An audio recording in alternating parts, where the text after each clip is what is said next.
Saya berterima kasih atas undangan dan kesempatan yang diberikan kepada saya untuk menceritakan sekelumit kisah tentang apa yang pernah saya lakukan pada saat-saat yang sangat mencekam di medium Mei 1998. Bagi orang-orang yang sudah dewasa saat itu dan tinggal di Jakarta, peristiwa ini sulit dilupakan karena hari-hari 3 hari itu sangat mencekam. Semua orang mengurung diri di dalam rumah karena takut keluar.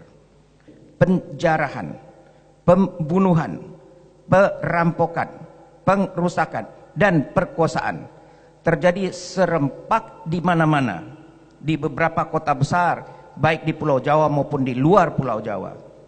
Sebagai dokter yang pernah menangani beberapa kasus yang ada hubungannya dengan pelecehan seksual, saya tahu benar bahwa kejadian ini betul terjadi. Saya saksinya. Saya masih hidup. Banyak orang bertanya, mana mungkin perkosaan dilakukan di hadapan orang ramai? Bagaimana itu bisa terjadi? Saya tidak berbicara pornografi, tapi itu mengacu pada kenyataan bahwa orang-orang ini adalah orang-orang yang terlatih. Orang-orang ini adalah orang-orang yang ditugaskan untuk mendatangkan ketakutan bagi rakyatnya sendiri. Dan etnis tertentu itulah yang dijadikan sebagai kambing hitamnya, karena mereka adalah minoritas yang tidak punya akses ke kekuasaan. Mereka tidak punya akses ke bidang politik dan gampang sekali menyulut kebencian dengan alasan kesenjangan ekonomi yang dialamatkan kepada etnis Tionghoa ini. Saya teringat akan kasus orang ibu muda yang mengalami gangguan jiwa, dan saya sempat juga menangani pasien yang sengaja menjatuhkan dirinya dari lantai 3 ke bawah dan menderita patah tulang dalam berbagai bentuk dan rontoknya banyak gigi. Dan dari rumah sakit beliau ini dipindahkan, sudah dirawat 2 hari, segera ke Singapura. Ada juga beberapa hari sesudah medium Mei, kepada saya dibawa seorang anak gadis belasan tahun usianya yang kakinya bengkak, bernanah, merah, dan ketakutan. Itu diambil dari Jembatan 5. Ada sekelompok orang menyerang dengan menggunakan kata-kata yang kasar dan arahannya adalah kekerasan seksual.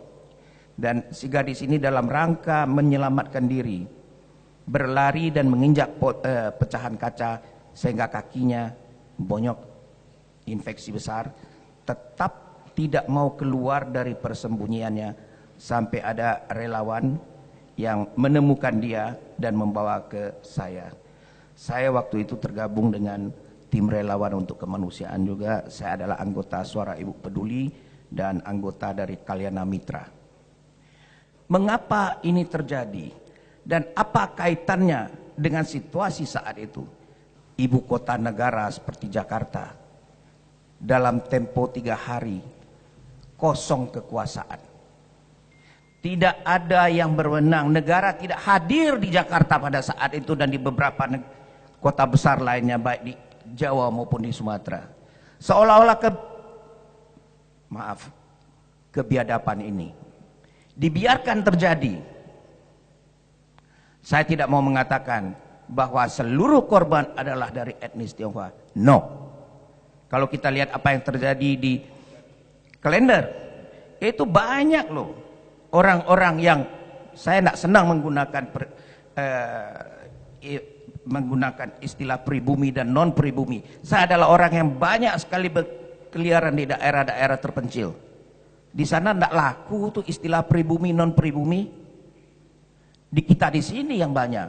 Nah, terutama mereka-mereka itu sudah mereka dari golongan ekonomi lemah, dicaci maki dan dihina pula dengan satu sebutan penjara. Saya bekerja di rumah sakit Husada. Saya banyak mendengar cerita dari suster-suster rumah sakit Husada pada saat itu. Mereka yang mau pulang, mereka yang kebetulan ada di jalan, ketika bertemu dengan kelompok-kelompok geng-geng itu, mereka ditanyakan tentang suku mereka. Lihat di toko-toko, di rumah-rumah, terutama di Gajah Mada dan Hayamuruk, tertulis milik pribumi asli. Sudah tertulis milik pribumi asli lagi. Saya pernah diwawancara di TV. Saya pernah ditanyakan oleh wartawannya, dokter, kalau memang dokter pernah melayani, merawat, mengobati salah seorang korban, tunjukkan kepada kami. Itu permintaan yang sangat di luar batas. Saya katakan kepada dia, saya melakukan semua ini karena memang ada yang demikian terjadi, dan saya tidak akan menunjukkan bukti itu kepadamu hanya karena nafsumu ingin mengetahui dan mengenal korban. Bagi saya itu adalah sumpah jabatan seorang dokter untuk merahasiakan identitas pasien saya. Untuk itu saya disumpah dan saya akan merahasiakannya. Tim gabungan pencari fakta sudah mengeluarkan statement bahwa memang ada terjadi. Ini diperdebatkan lagi soal angkanya, soal jumlahnya. Lalu ditambah lagi embel-embelnya. Setiap hari ada terjadi perkosaan di New York, orang kok nak mencak-mencak katanya. Beda dong. Beda. Antara kriminal di satu pihak dan politik di lain pihak. Ada unsur ethnic cleansing atau ethnic cleansing di dalamnya. Ethnic cleansing bukan hanya berarti membunuh orang-orang etnis tertentu, tapi membuat takut, membuat takut, menyebarkan ketakutan terhadap etnis tertentu, sehingga orang-orang dari etnis ini merasa insecure, merasa tidak nyaman untuk tinggal di suatu tempat, lalu eksodus ke tempat yang lainnya. Nah, ini termasuk ethnic cleansing. Banyak orang menuduh saya dengan mengatakan, Dr. Lee aktif sedemikian rupa sehingga melupakan keselamatan dirinya sendiri, karena yang ditolong adalah etnis Tionghoa katanya. No, itu salah. Itu salah. Siapapun yang menjadi korban perkosaan, tidak menjadi persoalan apa etnisitasnya, tapi kejahatan kemanusiaan yang dilakukan, itulah yang mau kita perangi.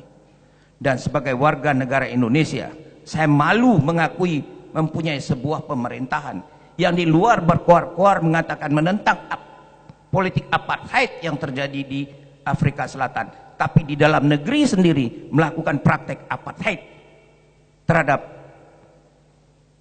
etnis minoritas yang notabene adalah warga negaranya sendiri, yang seharusnya dilindungi.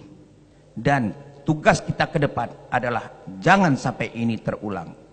Dan terlebih daripada itu, kita harus ikut dalam proses membangun bangsa dan negara kita.